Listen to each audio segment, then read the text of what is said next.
Bismillahirrahmanirrahim. Assalamualaikum warahmatullahi ta'ala wabarakatuh. My name is Muhammad Fayyad bin Zulkarnain. My matrix number 1212652, and right now I will present about introduction from our group. So background of the issue. So Malaysia is seen as a model of equitable structural reform and quick growth for many years. The nation has seen low rates of inflation and unemployment due to a stable macroeconomic climate. However, the economy's growth rate has slowed as a result of the global financial crisis of 2008. To further build the Islamic financial system at home, the government has liberalized its financial sector in support of this objective in Islamic Development Bank 2016. So the domestic Sukuk market has experienced double-digit annual growth, so making it a significant part of the global Sukuk market.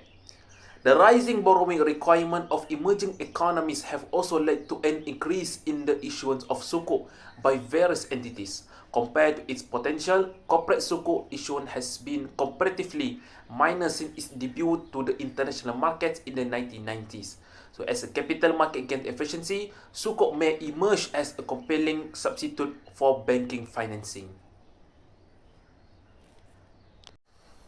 The Arabic word for an Islamic bond that complies with Shariah is Sukuk. So Sukuk is defined as a financial document or certificate which represent the Journal of Muamalat and Islamic Finance Research 33. So it is made by the Security Commission Malaysia (SC). So the amount of an asset that shows that it owns a portion of an underlying asset pro rata. So the reason of this study is to determine the performance and challenges in investment and Sukuk by using secondary data, where the data and information have been collected and readily available. So the data source that is report will use journals, government reports, and websites. So this report will be followed by 6 subtopics, where each of performance and challenge has 3, which will aim Green Sukuk, Petronas, and Tenaga Nasional Berhad (TNB). I will explain about Green Sukuk. So before I will intro about what is Green Sukuk. So Green Sukuk is a financial instrument that it develops an ecosystem for growth by utilizing individual innovative financial instrument and the appropriate route to fill the global funding shortfall in green financing. So according to Security Commission 2017, the issue of Malaysia First Green Sukuk is a landmark event, advantageous investment. So this framework is the result of a collaboration between the Security Commission, Bank Negara Malaysia, and the World Bank Group. So Green Sukuk payment can be used to finance government-granted subsidies for construction, with this structure protecting future income cash flow from other projects or eligible assets to promote energy efficiency, such as solar parks, biogas plants, wind energy, renewable transmission electric vehicles, and light rail. Alright, next I will explain about performance of Green Sukuk. So according to Kashmindir Singh Wahid Abdullah, the World Bank Global Knowledge and Research Hub, Bank Negara Malaysia, and Security Commission spearheaded the formation of the Technical Working Group on Green Sukuk in 2016. So the Technical Working Group's goal was to develop a green Islamic financing market to stimulate investment in green or sustainable projects. So through discussion, conference, and the exchange of experience, knowledge regarding Green Sukuk has grown significantly in Malaysia since the formation of the Technical Working Group. So Malaysia had increased momentum in the Sukuk market in 2018. So as several more corporations of issued Sukuk that year. So on January 30, 2018, Sinar Kamiri Sdn Berhad, a subsidiary of Muda Jaya Group Berhad, issue a Green Sukuk (PNB). So Merdeka Venture Sinar Berhad, Sinar Kamiri is constructing a massive photovoltaic energy generation project. So the 49 MW solar energy facility is located in Sungai Siput, Kuala Kangsar, Perak.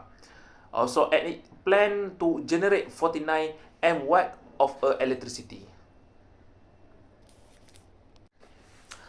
Aside from Sinar Kamiri project, UITM issued a green SRI Sukuk on April 27, 2018 through its Special Purpose Vehicle SPV. So UITM Solar Power Sdn Bhd to fund its solar project in Kuantan. And UITM is the world's first university to offer green Sukuk. UITM Solar Power Sdn Bhd was formed by a partnership of UITM Energy and Facilities Sdn Bhd, BJ Power, and Perwira Al Shura Consulting Engineering Sdn Bhd. Next, according to Kashminir, Abdullah and Mardi, regarding Green Sukuk issuance as of July 2020, Green Sukuk have been issued globally in an amount of 6.1 billion US dollar. On July 27, 2017, Tadau Energy, a Malaysian company, issued 58.4 billion US dollar worth 58.4 US dollar worth of green sukuk, so making it the first of its kind. Although Malaysia was the pioneer in the green sukuk market, and Indonesia in March 2018 issued the largest green sukuk valued at 1.25 billion US dollar.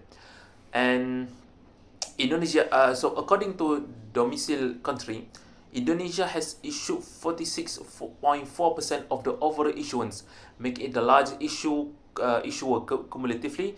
The UAE, Saudi Arabia, and Malaysia have issued 19.6%, 18%, and 60% of the total respectively.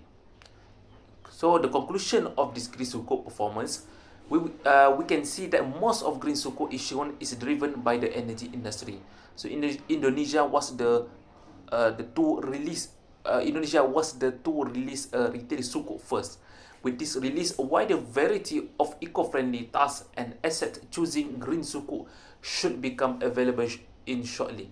So the recognition of Malaysia and Indonesia of their achievement in green sukuk insurance unquestionably acknowledges the individual government's initiative in promoting this a section of money for the environment. However, more work from the public and private sector is needed to fuel the expansion of the green sukuk market. So that's all for me, and Assalamualaikum. Okay, now I will explain about Petronas Gas Berhad.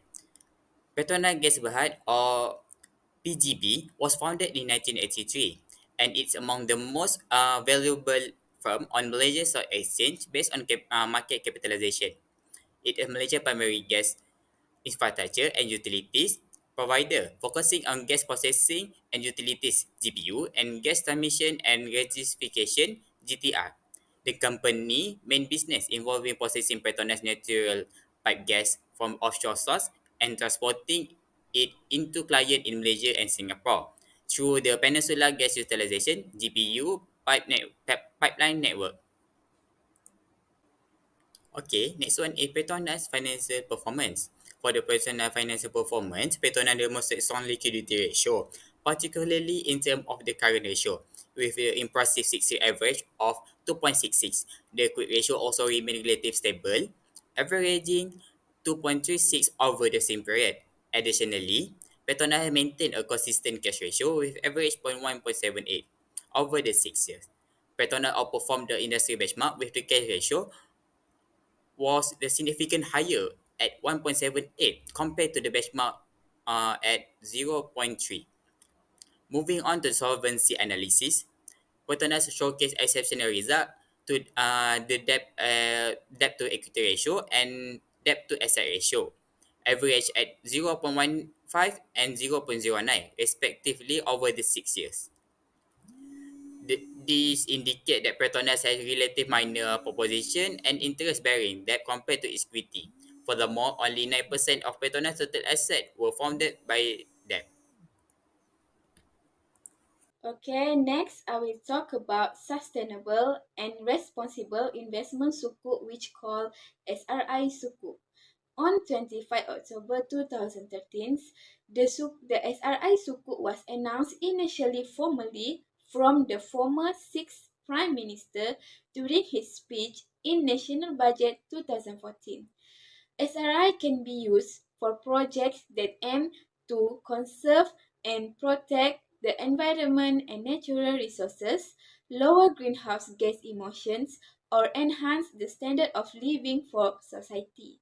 According to the Securities Commission annual reports, Malaysia is presently the largest SRI funds market in Asia, excluding Japan, which holding 30% share of the region USD $52 billion funds assets. Additionally, Malaysia ranks are the second largest Islamic fund market globally, accounting for 29% of the $56 billion global total asset under management. Next is the example of the performance SRI Sukuk that they have contributed, which is Tadao Energy is a subsidiary of China owned by Edra Power Holding, which is served as an example as there was issued in 250 million ringgit of a green SRI Sukuk to raise funds for the construction of a 50 megawatt solar generated power plant in the Malaysia state of Sabah. Alright, beside that, according to the Sunday Daily 2017, PNB Merdeka is a ventures Sendirian Berhad, a subsidiary of Pemodalan Nasional Berhad, to development of SRI Sukuk in Malaysia. Its funding capacity up to RM2 billion ringgit. The purpose of the issuance to finance construction of the impressive 83-story Merdeka PNB 118 tower. And once the tower is completely, it will be proudly claimed, which is the third largest and the tallest building in the world. In conclusion, the Sukuk is not the largest, but also it is the third issue in the Malaysia.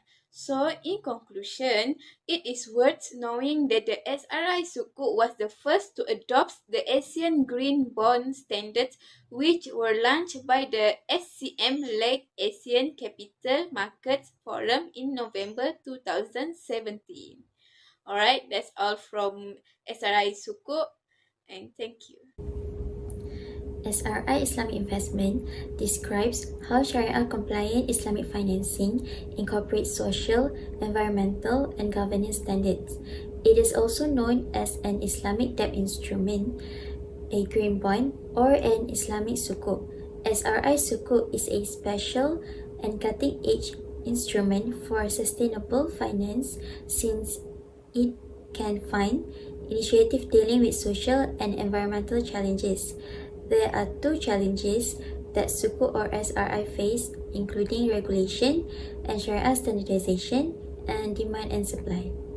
First, regulation and Sharia standardization. A uniform approach to performance evaluation is insufficient. This can be seen as SRI regulation differ in each national, federal, state, and local.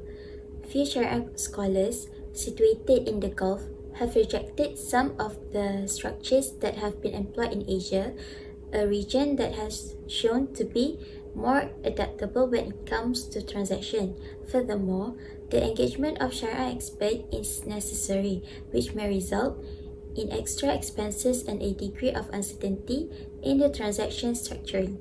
Many Sharia-related concerns may impact Sukuk structures, and this concern may differ depending on the Sukuk structure that is selected.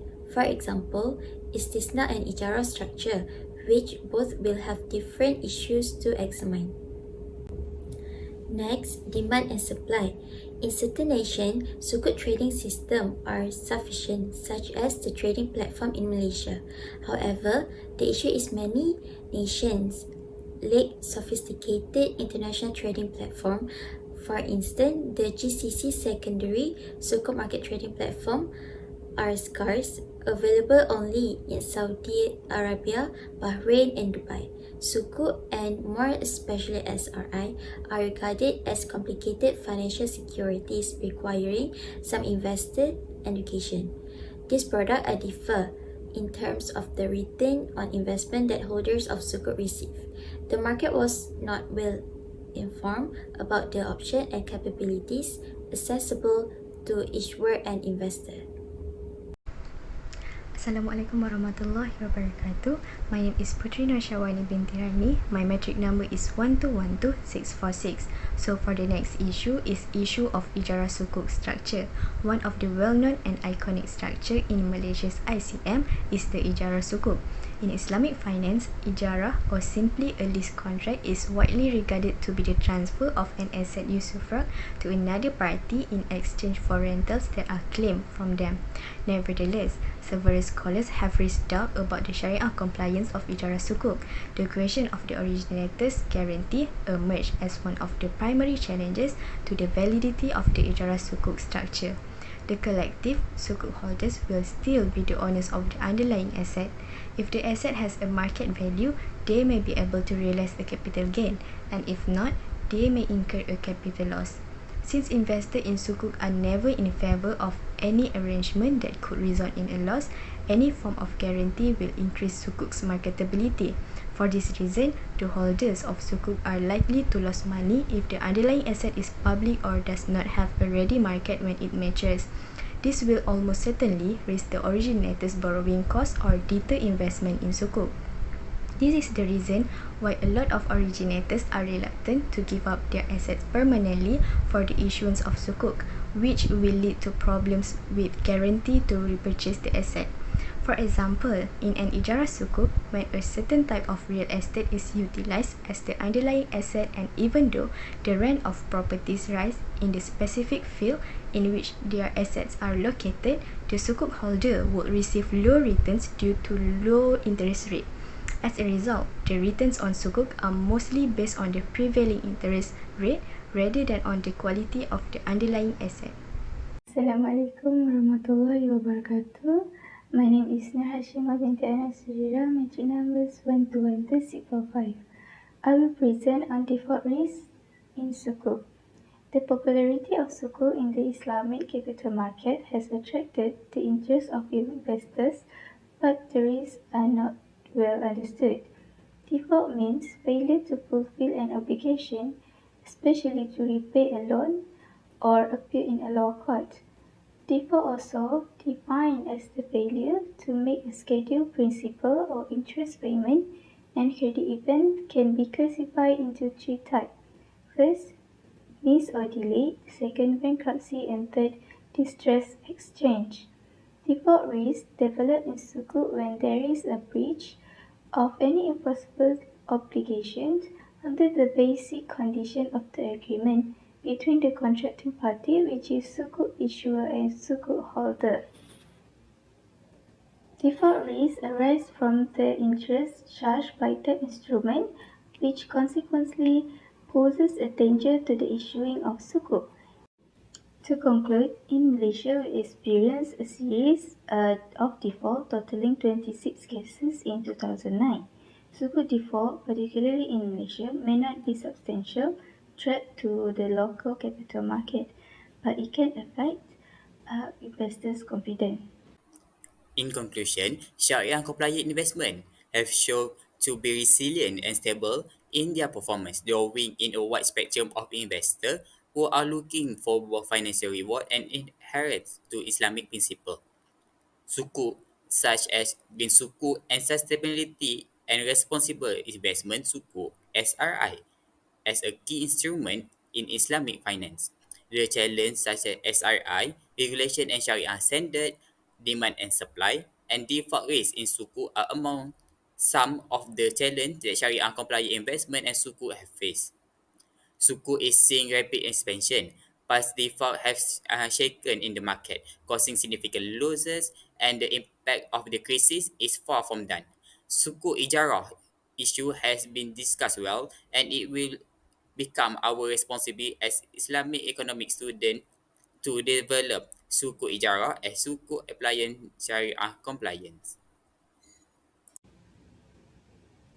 Lastly, for the recommendation, Sukuk is seeing rapid expansion. However, to sustain its development trajectory and authenticity of investors' confidence, it must become more resilient to default. One of the recommendations is to update the instrument for measuring resilience and proximity to default on a regular basis. Second, According to research done by Nahar, if we cannot make an alternative for issue in Ijara Suku, we can at least share a knowledge and spread the spirit of Islamic economic. Lastly, the active secondary market could lead to reduced Sukuk costs, boosting issuance and enabling Islamic institutions utilize Sukuk for liquidity management and fundraising. That's all from our group. Thank you.